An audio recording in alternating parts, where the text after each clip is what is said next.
ब्रह्मांड के कण कण में बसे मुरली मनोहर रास रचैया का जन्मोत्सव व्यक्ति के जीवन में प्रेम और भक्ति लेकर आता है। कृष्ण जन्माष्टमी के इस व्रत को सभी व्रतों में श्रेष्ठ और अति फलदायी माना जाता है। इस दिन कृष्ण की पूरे विधि विधान के साथ पूजा करने से मन चाहे फल की प्राप्ति होती है। तो वहीं इस बार श्री कृष्ण जन्माष्टमी पर कई दुर्लभ संयोग बन रहे हैं, जिन्हें ज्योतिष विशेषज्ञों ने बेहद मंगलकारी माना है। हम आपको बताएंगे कि जन्माष्टमी के इस व्रत के महत्व क्या हैं, इनसे जुड़ी मान्यताएं क्या हैं, साथ ही ये भी बताएंगे कि क्यों माना जाता है इसे बेहद खास।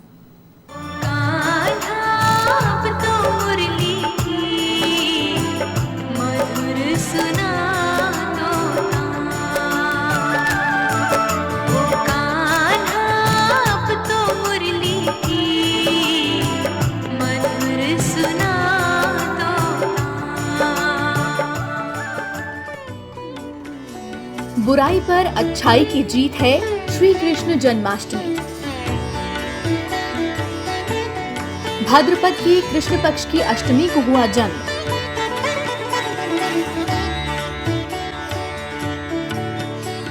कंस के पापों का नाश करने को जन्मे थे भगवान।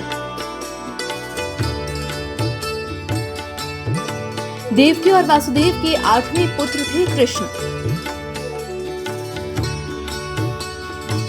कहते हैं कि जब जब इस धरती पर पाप का साम्राज्य बढ़ता है, तब तब भगवान इस पाप का नाश करने को धरती पर जन्म लेते हैं। ये धारणा रामायण, महाभारत और विभिन्न पौराणिक घटनाओं के रूप में चरितार्थ भी हुई है। अलग अलग युगों में हुई ये घटनाएं मानव जाति के इतिहास के सबसे बड़े और सबसे महत्वपूर्ण घटनाक्रमों में शामिल है। द्वापर युग में जब कंस का अत्याचार बढ़ा, तो सृष्टि के संचालक भगवान विष्णु ने देवकी और वासुदेव के 8वें पुत्र के रूप में जन्म लिया।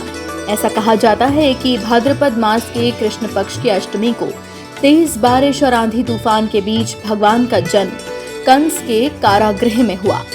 उस वक्त मथुरा की इस जेल के सभी पहरेदार गहरी नींद में सो गए और कारागार के ताले अपने आप खुल गए।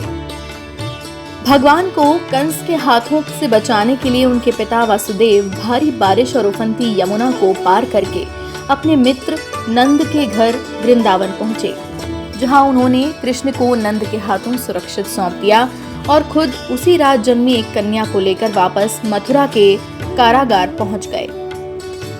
भगवान के जन्म का ये कठिन वृत्तांत इतिहास में अमर है और इसी पर भगवान के जन्मदिन का महाउत्सव मनाया जाता है, जो कृष्ण जन्माष्टमी के नाम से विख्यात है और मानव जाति को एक बड़ी सीख देता है कि कठिन से कठिन हालातों का सामना धैर्य के साथ किया जा सकता है। जन्माष्टमी का बन रहा दुर्लभ संयोग, वृष राशि और रोहिणी नक्षत्र का बना संयोग।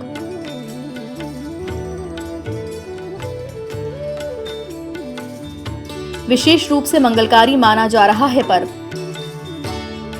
इस बार जन्माष्टमी पर कुछ दुर्लभ संयोग बने हैं। इस लिहाज से इस बार की जन्माष्टमी बेहद खास हो गई है।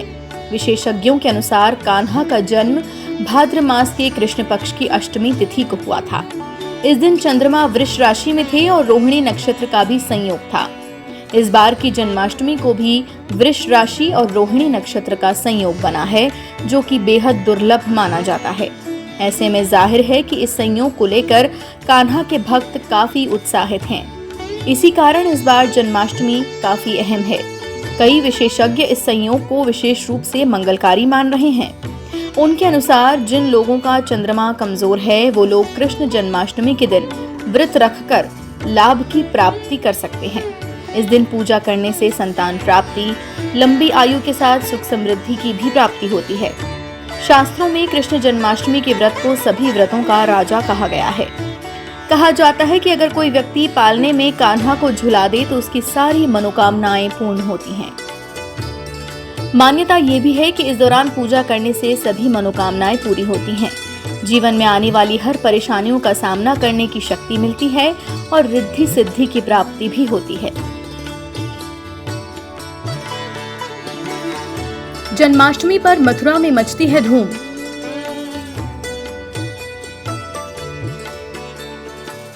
भक्ति के रंगों से सरोबार होती है कृष्ण नगरी।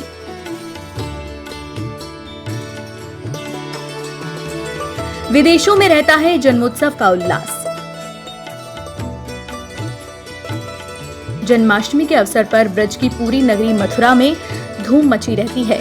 यहाँ का कोना कोना तक कृष्णमय होता है और ये नगरी भक्ति के रंगों से सरोबार नजर आती है। कान्हा के प्रेम में डूबे भक्त कृष्ण की नगरी मथुरा में खिंचे चले आते हैं। कान्हा की दीवानगी लोगों में इस कदर छाई रहती है कि सिर्फ भारत में ही नहीं बल्कि विदेशों में भी धूमधाम से कृष्ण जन्माष्टमी मनाई जाती है और हिंदुओं के अलावा अन्य समुदाय के लोग भी इसमें बढ़ चढ़कर हिस्सा लेते हैं। इस दिन घरों और मंदिरों में आधी रात को 12 बजे कान्हा का जन्मोत्सव मनाने की परंपरा है। 12 बजते ही घंटे घड़ियालों और शंखनाद से पूरा वातावरण गुंजायमान हो जाता है। हाथी घोड़ा पाल की जय कन्हैया लाल की के जयकारों से कण कण कृष्ण के प्रेम में डूब जाता है। इस तरह भगवान के जन्मोत्सव के साक्षी करोड़ों लोग बनते हैं। रात में जन्म के बाद पंचामृत से लड्डू गोपाल को स्नान कराया जाता है। इसके बाद नवीन वस्त्र धारण कराने के बाद उनका भव्य श्रृंगार होता है।